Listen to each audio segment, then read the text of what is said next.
2026 August 28ನೇ ತಾರೀಕು ಸಂಭವಿಸಲಿರುವಂತಹ ಚಂದ್ರಗ್ರಹಣದ ಬಗ್ಗೆ ಸಾಕಷ್ಟು ಜನರಲ್ಲಿ ಕುತೂಹಲವಿದೆ.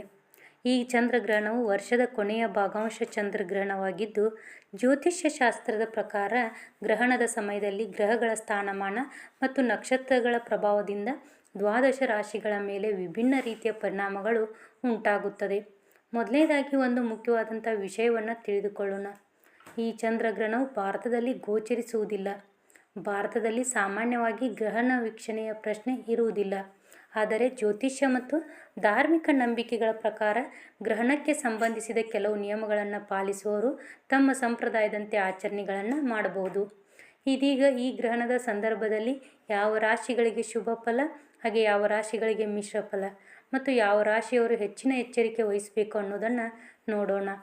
ಮೊದಲನೇದ್ದು ಶುಭ ಫಲ ಪಡೆಯುವಂಥ ರಾಶಿಗಳು ಯಾವುವು ಅಂತ ಅಂದರೆ ವೃಷಭ ರಾಶಿ.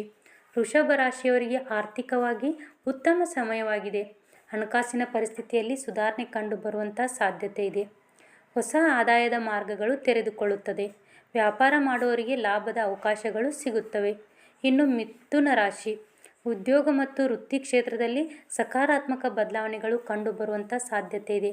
ಹಿಂದೆ ನಿಂತು ಹೋಗಿದ್ದ ಕೆಲಸಗಳು ಮತ್ತೆ ಚುರುಕುಗೊಂಡು ಯಶಸ್ವಿಯಾಗಿ ಪೂರ್ಣಗೊಳ್ಳುತ್ತವೆ. ಇನ್ನು ಧನುರಾಶಿ. ವೃತ್ತಿ ಜೀವನದಲ್ಲಿ ಹೊಸ ಅವಕಾಶಗಳು ಮತ್ತು ಬದಲಾವಣೆಗಳು ಬರಬಹುದು.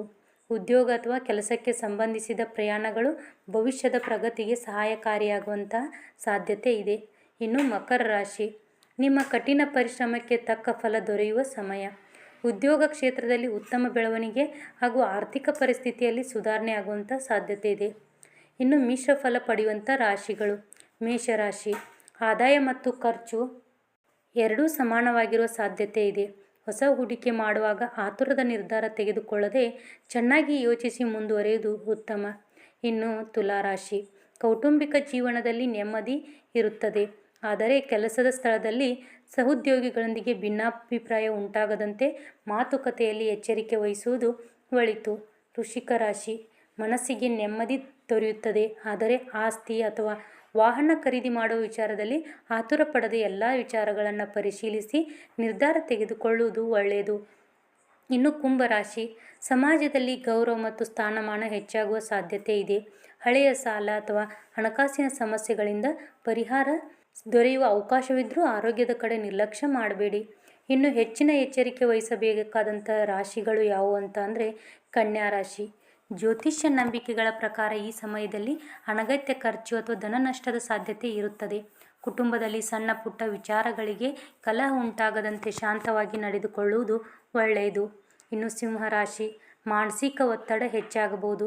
ಸಂಗಾತಿ ಅಥವಾ ಕುಟುಂಬದವರೊಂದಿಗೆ ಸಣ್ಣ ವಿಚಾರಗಳು ದೊಡ್ಡ ವಿವಾದಗಳಂತೆ ತಾಳ್ಮೆಯಿಂದ ವರ್ತಿಸುವುದು ಒಳಿತು. ಇನ್ನು ಕರ್ಕಾಟಕ ರಾಶಿ. ಆರೋಗ್ಯದ ವಿಚಾರದಲ್ಲಿ ಎಚ್ಚರಿಕೆ ಅಗತ್ಯ. ವಾಹನ ಚಲಾಯಿಸುವಾಗ ಜಾಗರೂಕರಾಗಿರಬೇಕು. ಅಪರಿಚಿತರೊಂದಿಗೆ ಹಣಕಾಸಿನ ವ್ಯವಹಾರ ಮಾಡುವಾಗಲೂ ಹೆಚ್ಚಿನ ಎಚ್ಚರಿಕೆ ವಹಿಸಬೇಕು.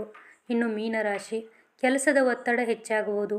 ಹಳೆಯ ಆರೋಗ್ಯ ಸಮಸ್ಯೆಗಳು ಮತ್ತೆ ಕಾಣಿಸಿಕೊಳ್ಳುವ ಸಾಧ್ಯತೆ ಇರುವುದರಿಂದ ವಿಶ್ರಾಂತಿ, ಆಹಾರ ಮತ್ತು ದಿನಚರಿಯ ಬಗ್ಗೆ ಗಮನ ಕೊಡುವುದು ಒಳ್ಳೆಯದು. ಇನ್ನು ಚಂದ್ರಗ್ರಹಣ ಸಂಬಂಧದ ಮಾಡಬಹುದಾದ ಪರಿಹಾರಗಳು. ಜ್ಯೋತಿಷ್ಯ ಮತ್ತು ಧಾರ್ಮಿಕ ನಂಬಿಕೆಗಳ ಪ್ರಕಾರ ಗ್ರಹಣದ ಅಶುಭ ಪ್ರಭಾವವನ್ನು ಕಡಿಮೆ ಮಾಡಿಕೊಳ್ಳಲು ಕೆಲವು ಪರಿಹಾರಗಳನ್ನು ಮಾಡಬಹುದು. ಗ್ರಹಣದ ದಿನ ನಿಮ್ಮ ಕೈಲಾದಷ್ಟು ದಾನ ಧರ್ಮ ಮಾಡಬೇಕು. ಗ್ರಹಣ ಮುಗಿದ ನಂತರ ಬಡವರು ಅಥವಾ ಅರ್ಹರಿಗೆ ಅನ್ನ, ಕಪ್ಪು ಎಳ್ಳು, ಬಟ್ಟೆ ಅಥವಾ ಪುಸ್ತಕಗಳನ್ನು ದಾನ ಮಾಡಬೇಕು.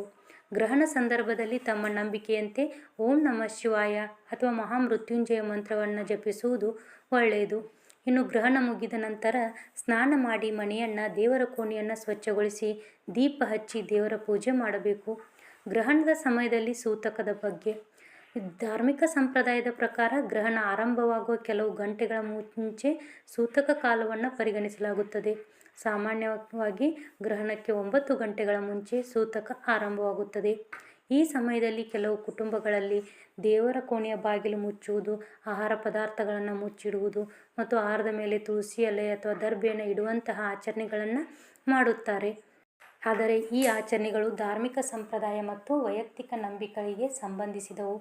ಗ್ರಹಣದ ಸಂದರ್ಭದಲ್ಲಿ ನಾವು ಏನು ಮಾಡಬೇಕು ಅಂತ ನೋಡೋದಾದರೆ ಧ್ಯಾನ, ದೇವರ ನಾಮಸ್ಮರಣೆ ಮತ್ತು ಮಂತ್ರ ಜಪ ಮಾಡಬೇಕು. ನಿಮ್ಮ ಕುಟುಂಬದ ಸಂಪ್ರದಾಯದಲ್ಲಿ ಇದ್ದರೆ ಆಹಾರ ಮತ್ತು ನೀರನ್ನು ಮುಚ್ಚಿಡಬೇಕು ಅಥವಾ ತುಳಸಿ ದರ್ಬೆಯನ್ನು ಹಾಕಿಡಬಹುದು. ಗ್ರಹಣ ಮುಗಿದ ನಂತರ ಸ್ನಾನ ಮಾಡಿ ಮನೆಯನ್ನು ದೇವರ ಕೋಣೆಯನ್ನು ಸ್ವಚ್ಛಗೊಳಿಸಿ ಪೂಜೆಯನ್ನು ಮಾಡಬಹುದು.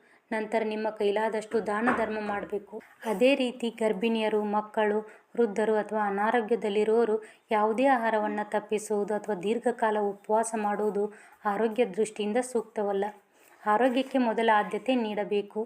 ಸ್ನೇಹಿತರೆ, ಗ್ರಹಣದ ಫಲಗಳು ಮತ್ತು ರಾಶಿಗಳ ಮೇಲಿನ ಪರಿಣಾಮಗಳು ಜ್ಯೋತಿಷ್ಯ ನಂಬಿಕೆಗಳ ಆಧಾರದ ಮೇಲಿರುವವು. ಆದ್ದರಿಂದ ಇದನ್ನು ಭಯಪಡುವ ವಿಷಯವಾಗಿ ನೋಡದೆ ನಮ್ಮ ನಂಬಿಕೆಯಂತೆ ಶಾಂತವಾಗಿ ಮತ್ತು ಭಕ್ತಿಯಿಂದ ಆಚರಿಸುವುದು ಒಳ್ಳೆಯದು. ಈ ವಿಡಿಯೋ ನಿಮಗೆ ಉಪಯುಕ್ತವಾಗಿದ್ದರೆ ಒಂದು ಲೈಕ್ ಮಾಡಿ, ನಿಮ್ಮ ಕುಟುಂಬದವರು ಮತ್ತು ಸ್ನೇಹಿತರಿಗೂ ಈ ಮಾಹಿತಿಯನ್ನು ಶೇರ್ ಮಾಡಿ. ಮತ್ತೆ ಮುಂದಿನ ವಿಡಿಯೋದಲ್ಲಿ ಸಿಗ್ತೀನಿ. ಸರ್ವೇ ಜನ ಸುಖಿನೋ ಭವಂತು.